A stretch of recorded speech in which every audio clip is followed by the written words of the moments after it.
Hello, my name is Kyle, and I am about to read to you The Monster in the Twilight, a My Little Pony fanfiction by Georg. Before I start, however, I want to point out a couple of things. 1.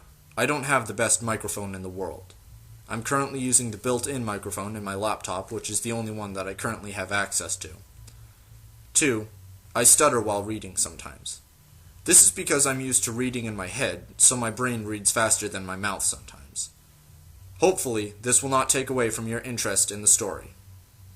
Now, without further ado, The Monster in the Twilight by Georg. Chapter 1. Sunburn. Princess Celestia paced the quiet paths between the buildings in her school for gifted unicorns, trying not to display the nervous tension that ate at her soul. Nearly 1,000 years had passed since Luna had been corrupted by Nightmare and sent to exile in the moon. No, that was not right. Celestia had been the one to use the elements on her own sister. She had picked them up and placed them around her own neck willingly, not knowing if their power would kill her little sister or turn her to stone forever. It was her fault Luna had been corrupted.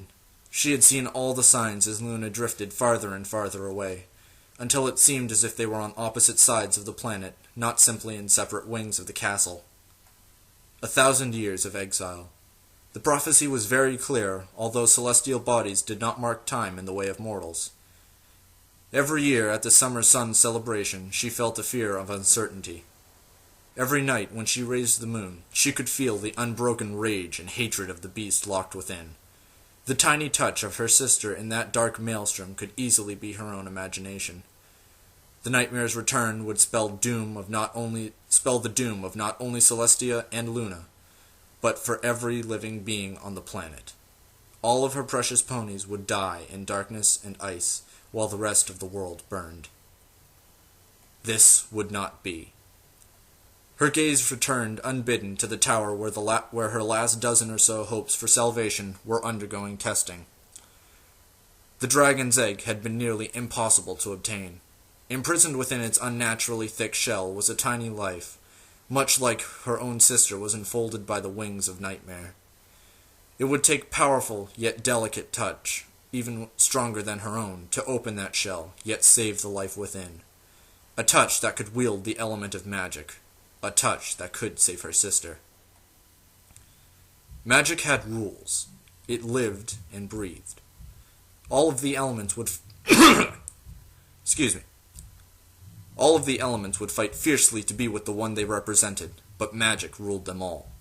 When she had raised their power against her sister, they had fought her, twisting and writhing in agony, even as their power blasted forth, then withdrawing from her once the cruel deed was complete. She had returned to the throne room of the castle of the two sisters many times over the centuries to beg their forgiveness, but they showed no response to her pleas. 5 inert lumps of stone now sat on a platform awaiting Luna's return. Only the element of magic was missing. Without magic, that is all the rest of the elements would ever be, and the world would die in fire and ice. They should have been done with the tests by now. A dozen little fillies and colts trying a task not even a princess could accomplish. A dozen little broken hearts as they trudged out of the test, knowing failure. Still, she would break 1,000 times their number to save. No. That way led to madness and death. If this failed, she would be forced to fight the Nightmare with no reservations, no restrictions, no mercy. Her sister would be lost in the conflict, whether destroyed long ago or consumed in the battle. It would not matter. Celestia had commanded the unlimited power of the sun for centuries. As her last living action, she would draw the darkness into her very soul and fling herself into her beloved sun, locking the Nightmare away forever. The era of the two sisters would end, but the world would go on. There would still be a princess to raise the sun and moon. Prince Miyamori Cadenza was a soft thing, filled with love and compassion. She would care for all her little ponies when their princess of the sun was gone. The very fabric of the universe seemed to recoil beneath her as an explosion of rainbow light lit the entire sky. As if it were an echo, an incandescent blast of magic power poured from the testing tower across the entire school. For a long moment, she could do nothing but stand on the path and look up at the tower in disbelief.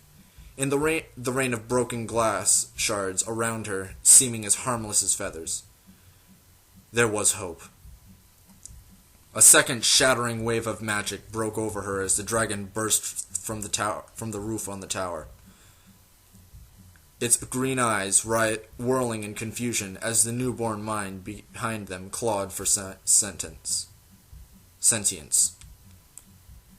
Too much. Too fast. She'll burn herself out. Teleportation was out of the question with the blasts of power that emerged from the tower. Celestia flung herself forward into the air, breaking through the staggering waves of power horn first. There was no time for subtlety. There was no time. The very stones of the tower wall burst into the air with her magical blow, allowing Celestia to pass through the hole and skid to a halt inside the testing room. A sphere of incandescent power floated near one end, the little purple filly inside almost invisible against the blinding glare. Twilight sparkle. She had been the most powerful of Celestia's prospects, nurtured with royal care, full set by her own niece, given every single book and lesson available. She was hope incarnate. Celestia moved hesitantly forward, ignoring the supervising teachers floating in their own bubbles of magic behind her, ignoring the pair of cacti sitting silently in the parental observation area, ignoring everything in the world except the little filly who would be able to save her sister. The cascading waves of power emerging from the filly crested across her chest with an intensity sufficient to be incredibly painful even to her alicorn body. The pain the little filly was in must have been excruciating. She must have been nearly at the end of the energy her little body could hold. In just a few moments, she would begin to overchannel, and that could be dangerous to unicorns many times her age. Celestia placed a gentle hoof on the filly's shoulder and gave a light tug to her spell. Most adolescent unicorn flares were delicate things, disruptible with the slightest touch. But this bubble of power was like poking a rock. A second, more forceful jab gave no better result, and Celestia felt the chill touch of doubt. The already incandescent blaze of power from the filly doubled, and then doubled again as tendrils of blackened indigo power lashed out, latching into the supervising teachers and Celestia herself, drawing magic into themselves. Celestia lashed back in surprise, truncating the tendrils before they could drain the teachers dry, and teleporting them all to the safely reinforced waiting room below. Even the transformed cacti.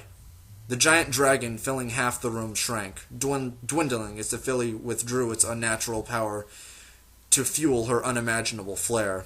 Without a source of power, in moments she would draw her power to insignificance and fall unconscious. It was dangerous, but less risky than a pure sledgehammer of energy smashed Celestia to the ground as the bubble of magic around Twilight burst. Half-molten stones from the tower exploded away into the distance. The roof canted sideways until a thread of pure light lanced down from above, vaporizing the remaining tiles and enveloping Twilight Sparkle in a ball of solar plasma that began to grow. "She's tapping the sun! What have I created?" A rain of molten rock continued to fall as Celestia fought the small filly for control. The incandescent solar beam wavered, splashing around the top of the tower like some cosmic fire hose, and blowing huge holes into the surrounding buildings.